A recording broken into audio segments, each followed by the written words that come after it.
今回SACOMがこの、これなんて読むか、ここのドングアンっていうのと、あとここは広州ですね、広州市グアンジョンですかね。この2つの、香港から割とすぐ近くですけれども、都市にある、このファーストリテイリングの、委託先の2つの企業への、潜入調査をされたということで、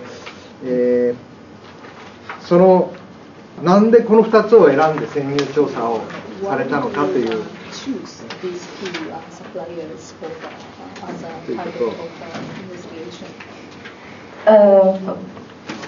First of all, these two factories are relatively large-scale factories, and we have to ensure that these factories are really making products for Uniqlo, but not fake products,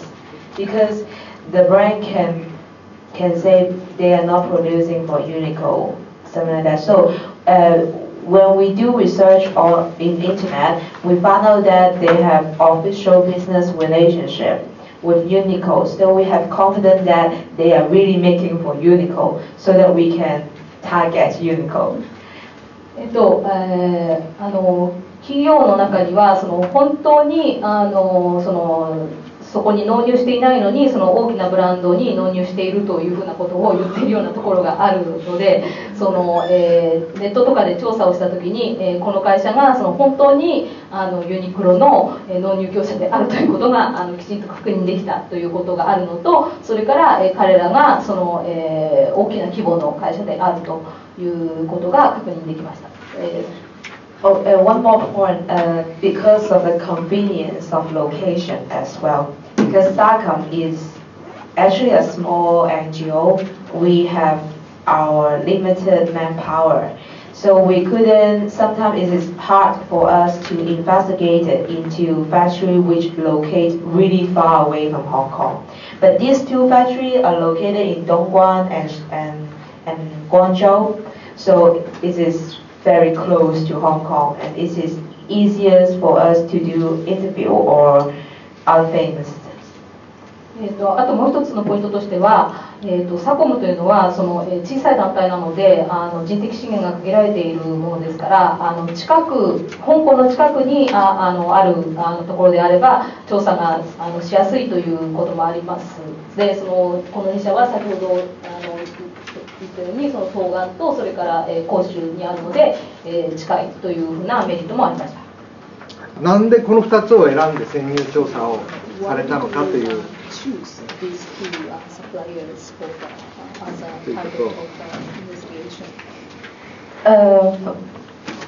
First of all, these two factories are relatively large-scale factories, and we have to ensure that these factories are really making products for Uniqlo, but not fake products, because the brand can say they are not producing for Uniqlo, something like that. So when we do research on in internet, we found out that they have official business relationship with Uniqlo. So we have confidence that they are really making for Uniqlo, so that we can target Uniqlo.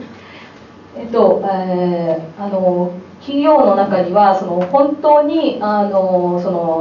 そこに納入していないのに大きなブランドに納入しているというふうなことを言っているようなところがあるので、ネットとかで調査をしたときに、この会社が本当にユニクロの納入業者であるということがきちんと確認できたということがあるのと、それから彼らが大きな規模の会社であるということが確認できました。One more point, because of the convenience of location as well. Because SACOM is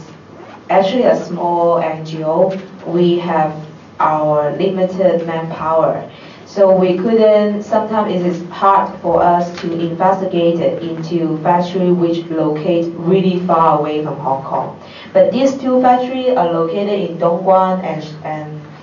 Guangzhou, so it is very close to Hong Kong, and it is easiest for us to do interview or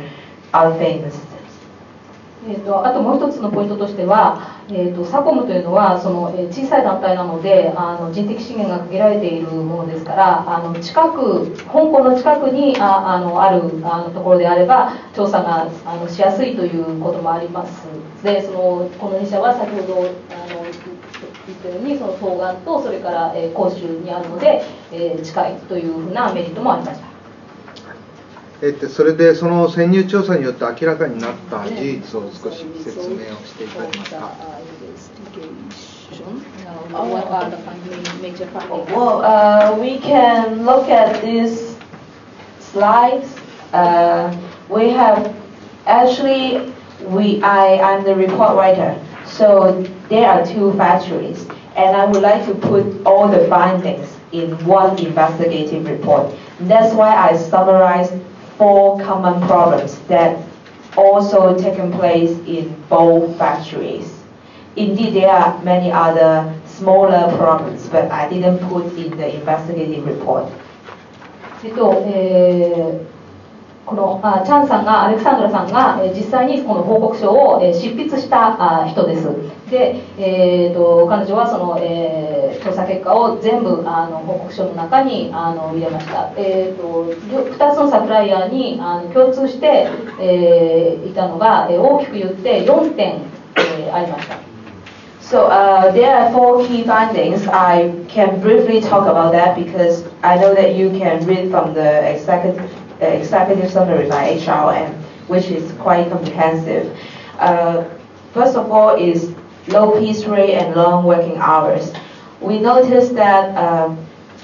these workers from 2 factories are working more than 300 hours per month, and the overtime work is 134 hours in Pacific Textiles and 112 hours in Luntai. So it is actually exceeds the legal standard of maximum working hours in China, which is 36 hours only. Actually, this is too ideal, but if you stick to the law, it violated it. Did you say that workers Total working hours. Yeah, more than 3 hours. Yeah. まず単価が低いということとそれから非常な長時間労働があるということなんですけれども労働者の労働時間は両方とも全体では300時間を超えていました。それ自体多いんですけれども、その時間外労働が非常にどちらも長くてパシフィックの場合には134時間それからルエンタイの場合には112時間というふうになっていました。法的な時間外労働の上限は36時間です。And another problem is about unsafe and high-risk working environment. So you can see some pictures. For example, we saw a lot of sewage flowing over the operation floor, and many male workers from these 2 factories are working in a topless situation because the shop floor, the operation floor, does not have air conditioners. And this is so hard to work in summer. But when they are topless, at the same time, they don't wear enough protective measures to protect themselves from those harmful chemicals that used to dye the fabrics or used to do other things. So it is a dilemma because it is really too hard that it's too hard for them to put on so many things on body. But at the same time, if they don't put on these protective gears, they may also harm their health at the same time. But the shop floor is too hot, like around 38 to 42 degrees Celsius in summertime. It is not a very decent working condition. もう一つは非常に危険な労働環境ということです。この写真は工場の床一面に排水が流れているという状態になっているということとそれから、上半身裸になって働いている男性の従業員が多いとこれは空調がない、あるいは機能しないために非常に工場内が暑くなるから40度近くなる、特に夏は非常に暑いわけなんですけれども、これは実際その問題がありまして、というのはいろんな化学薬品を染料ですとかそういったものをこういう工場ですので使っているわけですけれども、そうするとそういったものから体を守るためのいろんな装備を本当はつけなくてはいけないわけですが、しかしながら40度近い気温の中で、そういうものをきちんとつけるというのはそれはそれでまた非常に辛いということで、労働者たちはどちらを取るかという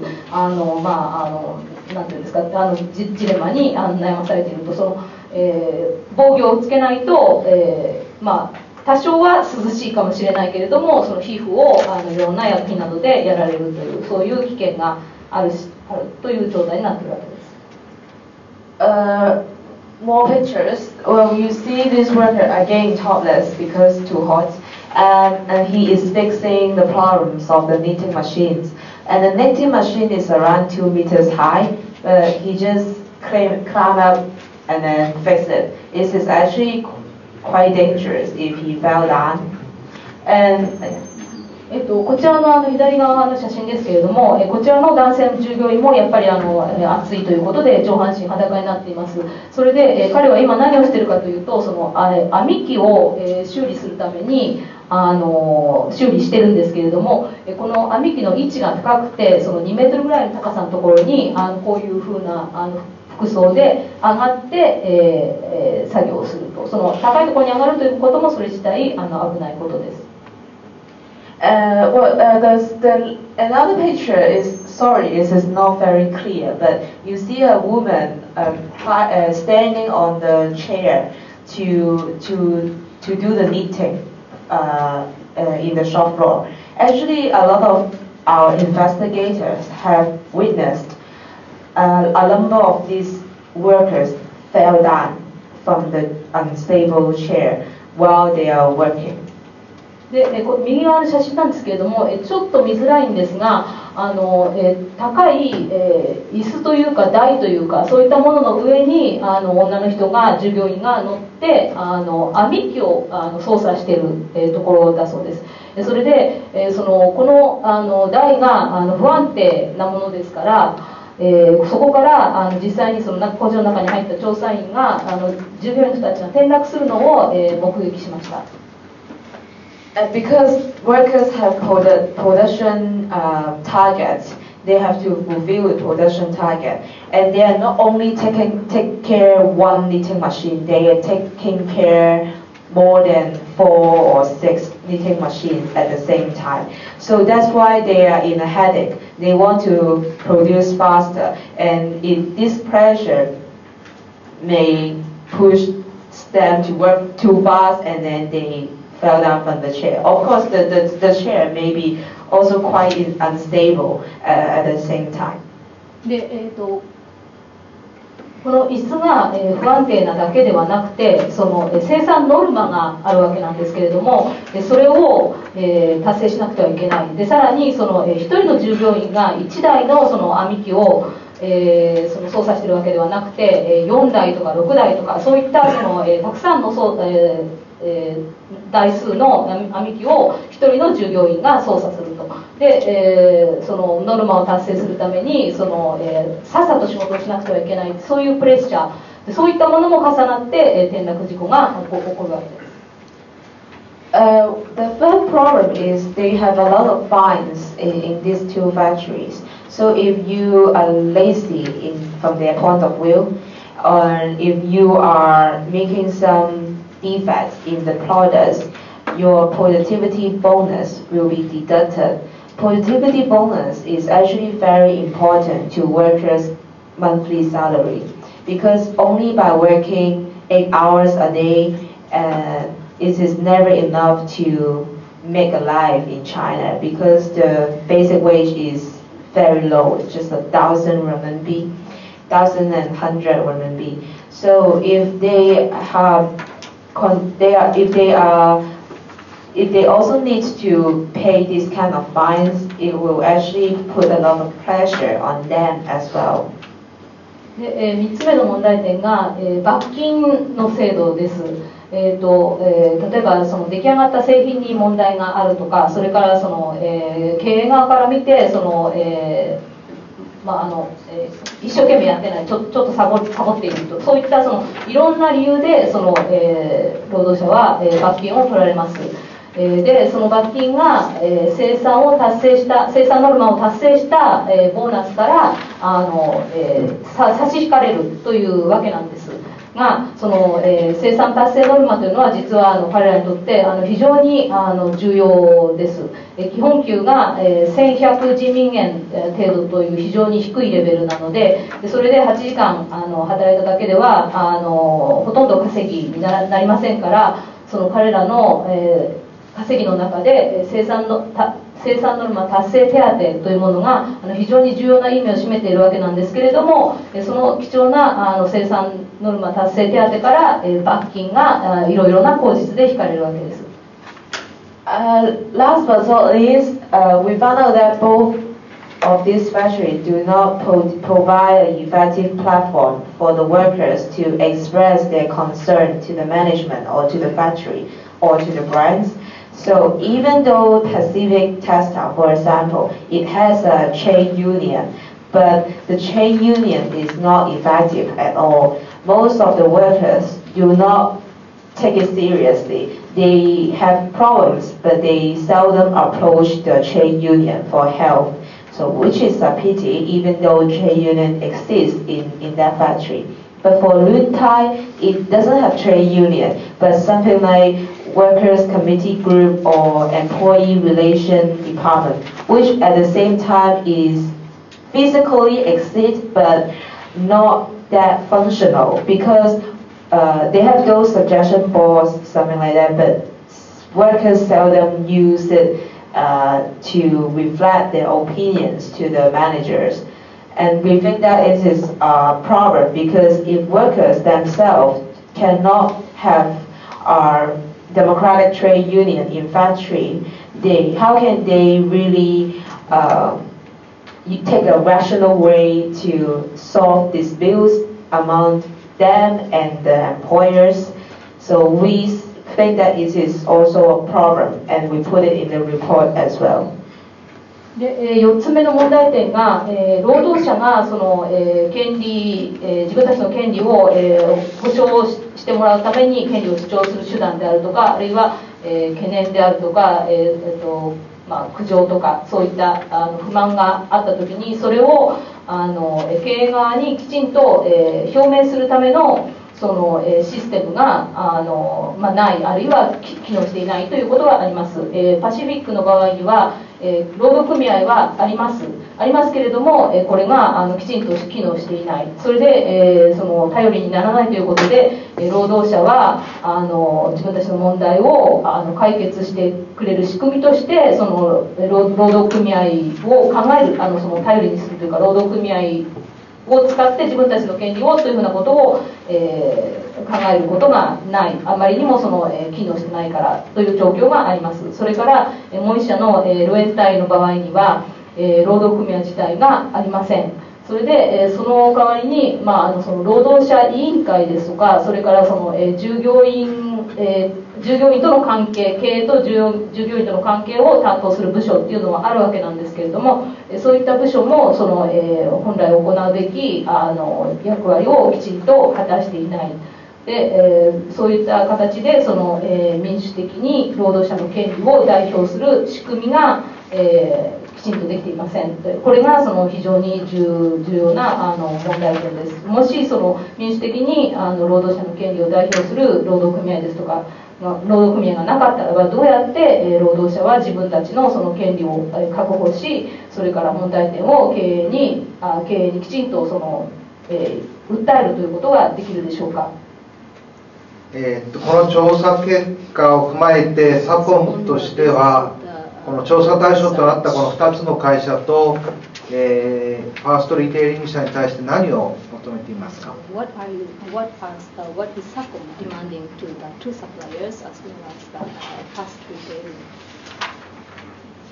This is our demands. We also listed in our report and the executive summary. But basically, we target on the brand because we believe that the brand itself can put very effective pressure on the factories to improve the working conditions in the plants. So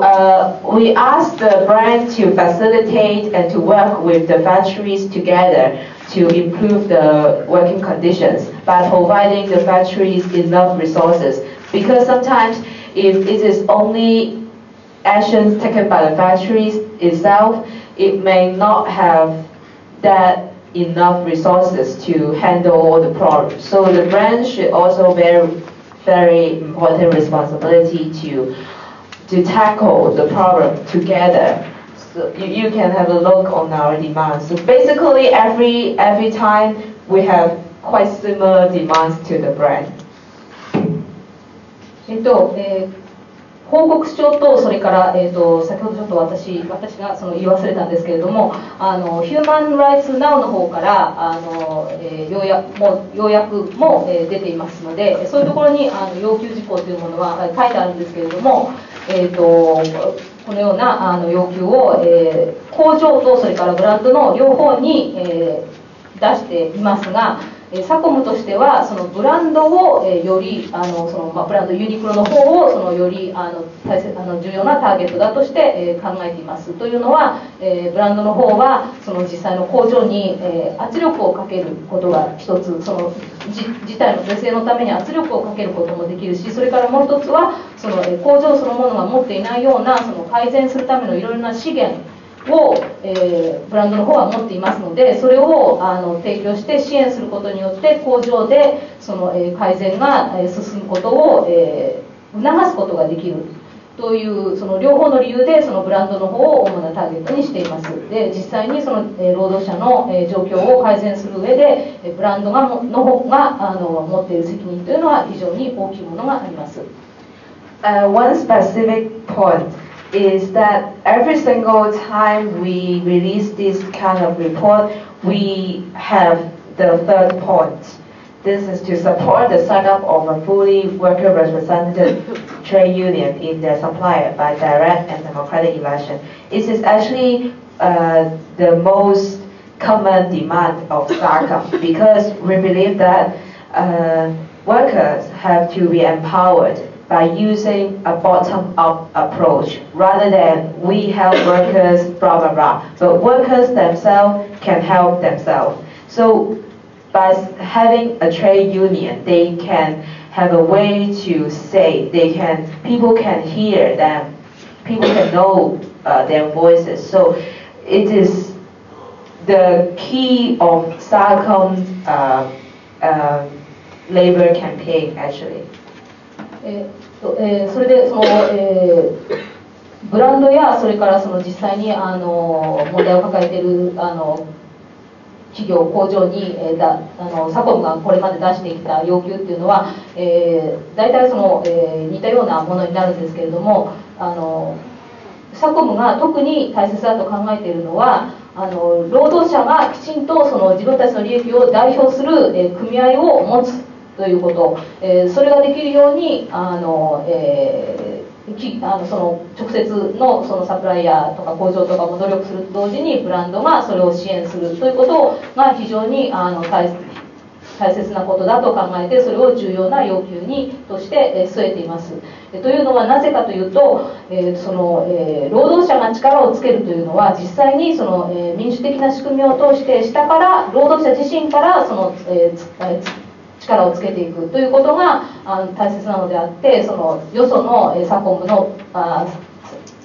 ようなその外部の団体がその上からこうしなさいああしなさいと言ってその力をつけられる労働者が力をつけていくということは本当ではない。労働者のエンパワーメントというのはそういうふうにはできない。下から彼ら自身からやっていかなくてはいけないからと。